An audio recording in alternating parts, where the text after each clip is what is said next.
సజీవుల లెక్కలో మనందరినీ కాపాడిన దేవాది దేవునికి వందనాలు కృతజ్ఞతలు చెల్లిస్తున్నానండి. మరి నేను యేసుక్రీస్తుని అంగీకరించిన తర్వాత 6 వారాలు ప్రార్థన మానేయటం అనేది ఇది మొదటిసారి. ఏంటంటే దేవుడు మంచి పంటను ఇచ్చాడు. ఆ పంటను సమకూర్చుకొని వాటిని అమ్ముకొని రావాలి అనుకునే సమయంలో నాకు కొంచెం నడుములో నొప్పి అనేది రావడం జరిగిందండి. ఆ నడుము నొప్పికి కాలు లాగటం అనేది ఏంటా అని నాకు కొంచెం భయం కలిగి ప్రాథమికంగా ఉమామహేశ్వరరావు గారి దగ్గరికి వెళ్ళానండి. ఆయన చెప్పిన విధానాన్ని బట్టి ఏమండి మీకు నరం ఒత్తుకుంటుంది, మీరు పని చాలా వరకు తగ్గించేయాలి. ఇప్పటి వరకు నా ఉద్దేశం ప్రకారం మీరు శక్తికి మించిన పని చేస్తుంటారు. వాస్తవం అండి. 45 సంవత్సరాలు నేను కష్టపడ్డానండి. నా వయసు ఇప్పుడు 61 అండి.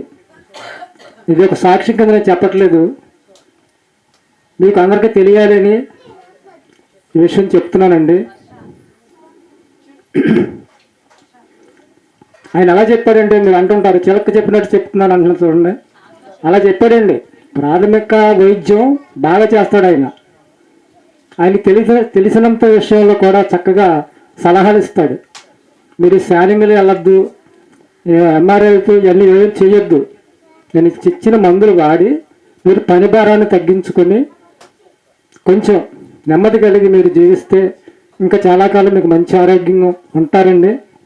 నేను ఇచ్చిన మందులు వాడుకుంటూ మీరు ఆరోగ్యంగా ఉన్నామని పని చేసేస్తే మళ్ళీ ఇది మామూలుగానే ఉండొచ్చు అని కూడా చెప్పారండి.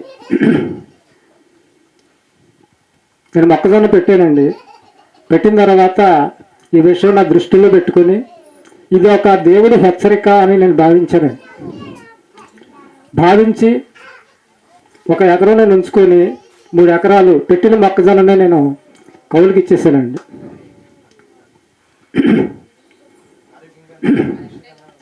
ఆయన ఏమన్నాడంటే, మీరు సన్నగా ఉన్నాను ఆరోగ్యంగా ఉన్నారు అనుకొని మీరు పని చేసేస్తున్నారు, కానీ మీకు 60 సంవత్సరాలు దాటినాయి కాబట్టి మీరు విశ్రాంతి తీసుకోవటం, మంచి ఆహారం తీసుకోవటం మంచిదని ఆయన చెప్పడంలో నాకు కొంచెం ఆలోచన కలిగింది.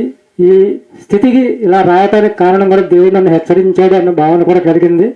పూర్తిగా వదలకపోయినా కొంతలో కొంత తగ్గించుకొని దేవుని సన్నిధిలో ఎక్కువగా గడపాలని,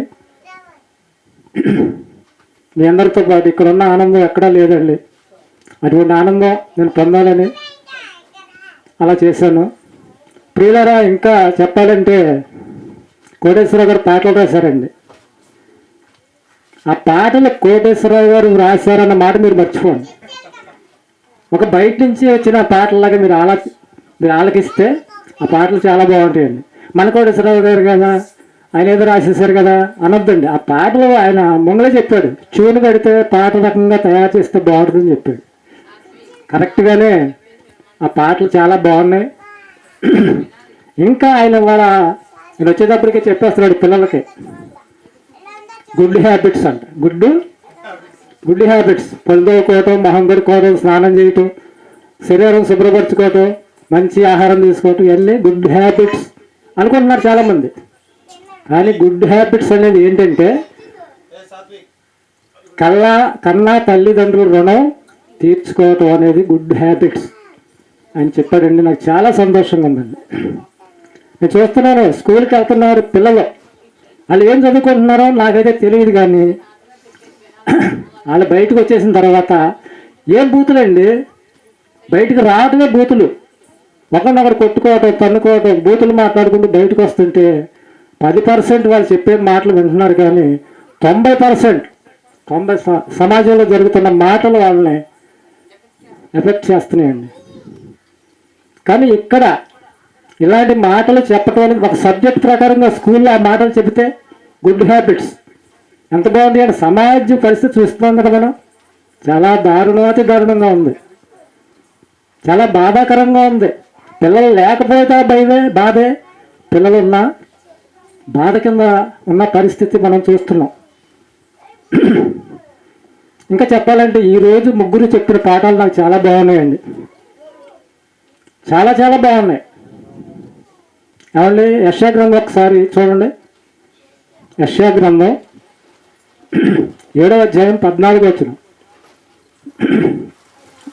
సరే నేను చెప్తాను. కన్యక గర్భవతి అయి కుమారుని కనును అని ఒక ప్రవచనం ఉందండి చరిత్రలో. ఆ ప్రవచనం ఎప్పుడు నెరవేరింది? యేసుక్రీస్తు వారి లోకానికి వచ్చి 2022 సంవత్సరాలు గడిచింది. కన్యక మరియమ్మ గారు గర్భవతి అయింది. మనం చెప్పుకున్నాం కదా మొన్న. కుమారులు కన్నా. కుమారుడు ఎవరు? యేసుక్రీస్తు వారు. యేసుక్రీస్తు వారు పుట్టి 2000 సంవత్సరాలు 2020 సంవత్సరాలు అయినా, మనిషి భూమి మీదకి వచ్చి 6000 సంవత్సరాలు అయినా, ఆయన తండ్రి అప్పగించిన తనకు అప్పగించిన పనులు సంపూర్ణంగా నెరవేర్చి ప్రాణత్యాగం చేసి పాపక్షమాపణ మనందరికీ ప్రసాదించి వెళ్ళి తండ్రి కుడిపార్శ్వంలో ఆయన కూర్చొని ఉన్నాడు. ఏమండి,